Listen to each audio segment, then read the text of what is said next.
Hello दोस्तों, नमस्कार। क्या आपको पता है कि पहले हमारा पृथ्वी कैसे था? क्या आप कभी सोचते थे कि ये पृथ्वी कैसे बना? क्या आपको पता है कि इंसान पृथ्वी पर कैसे आए? तो अगर आप सबको ये जानने में जागरूक है तो आज का वीडियो आप लोगों के लिए बहुत ही दिलचस्प और मज़ेदार होने वाली है। तो वीडियो शुरू होने से पहले आपको मालूम है कि क्या करना है, तो जल्दी जल्दी जाओ, कर लो और वीडियो को शुरू करते हैं। तो चलिए, आज से करीब 4.5 अरब साल पीछे, तो आज से 4.5 अरब साल पहले चट्टान के एक विशाल सा गोला था। यह बिल्कुल पिघले हुए लावा की तरह था। इस पर जीवन बहुत मुश्किल था।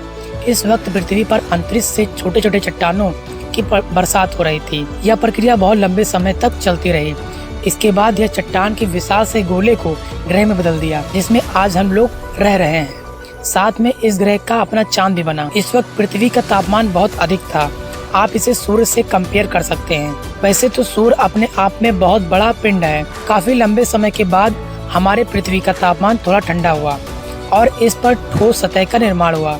आज से करीब 3.9 अरब साल पहले पृथ्वी ने फिर आग के गोलों या चट्टानों का सामना किया और इस बार धरती पर केवल चट्टान ही नहीं, उनके साथ उल्कापिंड की भी बारिश हो रही थी।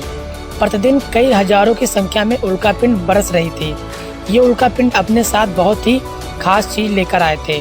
इनके अंदर जमी हुई बर्फ के क्रिस्टल्स थे, जिससे हमारे पृथ्वी पर आज पीने के लिए पानी है, जो जीवों के लिए बहुत ही महत्वपूर्ण है।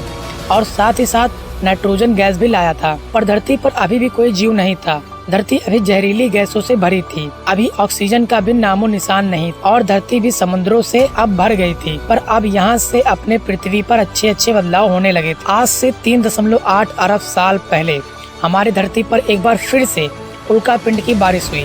लेकिन ये उल्कापिंड अब की बार पानी ही नहीं लाए थे, बल्कि एक ऐसा चीज लाया था जिससे जीवन संभव होने वाला था। ये पिंड अपने साथ खनिज लेकर आए थे और इसके साथ कार्बन, प्रोटीन और एमिनो एसिड को अंतरिक्ष से समुद्र के गहराइयों तक परिवहन किया। लेकिन समुद्र की गहराई में तापमान बहुत कम था। यहाँ सूरज की रोशनी नहीं पहुँच सकती थी। लेकिन यहाँ समुद्र की गहराई में भी छोटे छोटे प्राकृतिक चिमनीज थे, जो पानी की गहराई में गर्म रखते थे और यहीं से पहले जीवन की उत्पत्ति हुई। हम ये नहीं जानते कि ये कैसे हुआ, लेकिन किसी तरह से उन सारे खनिज और केमिकल्स आपस में अपक्रिया करके जीवन का एक बीज बोया और सबसे पहले जन्म हुआ एक कोशिकीय जीवों का। ये एक प्रकार के बैक्टीरिया थे। ये बैक्टीरिया समुद्र में तेजी से बढ़ने लगे। अब ये सूक्ष्म एक कोशिकीय जीव पानी में भरे हुए थे। आज से करीब 3.5 अरब साल पहले इन बैक्टीरिया की संख्या इतनी बढ़ गई थी कि ये आपस में जुड़कर इस प्रकार के पत्थरों की संरचनाओं में बदल गई थी, जिसे स्ट्रोमाटोलाइट्स कहा जाता है। समझो, ये बैक्टीरिया की एक बस्ती के समान थी। ये बैक्टीरिया सूर्य की रोशनी को एक भोजन के रूप में लेते थे और इस प्रक्रिया को हम प्रकाश संश्लेषण कहते हैं। इस प्रक्रिया में गैस निकालते थे और इस गैस का नाम ऑक्सीजन है, जो इन सूक्ष्म जीवों ने एक अनमोल चीज का निर्माण किया। ये हमारे जीवन के लिए एक सुपरमैन थे। इन्हीं की वजह से जीवन की कुछ आशाएं हुई।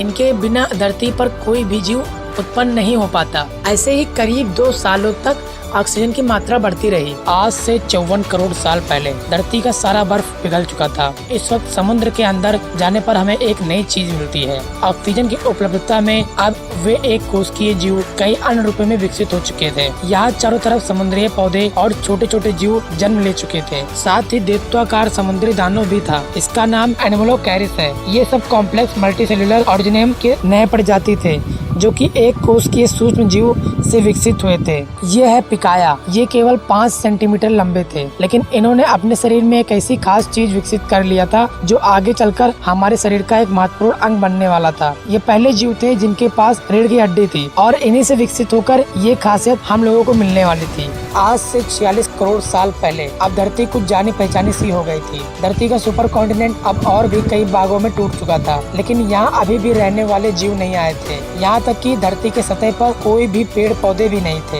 ये इसलिए क्योंकि धरती पर अभी सूर्य से पराबैंगनी किरणें यानी अल्ट्रावायलेट किरणें डायरेक्ट हमारी पृथ्वी पर पड़ती थी। और आप तो जानते ही होंगे कि पराबैंगनी किरणें कितनी खतरनाक होती हैं। पर धरती के वायुमंडल में एक परत का निर्माण हो रहा था, जिसे आज हम उसे ओजोन लेयर कहते हैं। वायुमंडल ऑक्सीजन और सूर्य के पराबैंगनी किरणों के साथ अपक्रिया करके ओजोन गैस का निर्माण कर रहे थे। इससे धरती के चारों ओर एक सुरक्षा कवच चादर का निर्माण किया, जो हमें सूरज की पराबैंगनी अग्नि किरणों से आज हम लोगों को बचाता है। इसके कारण धरती पर अब नन्हे शैवाल होने लगे।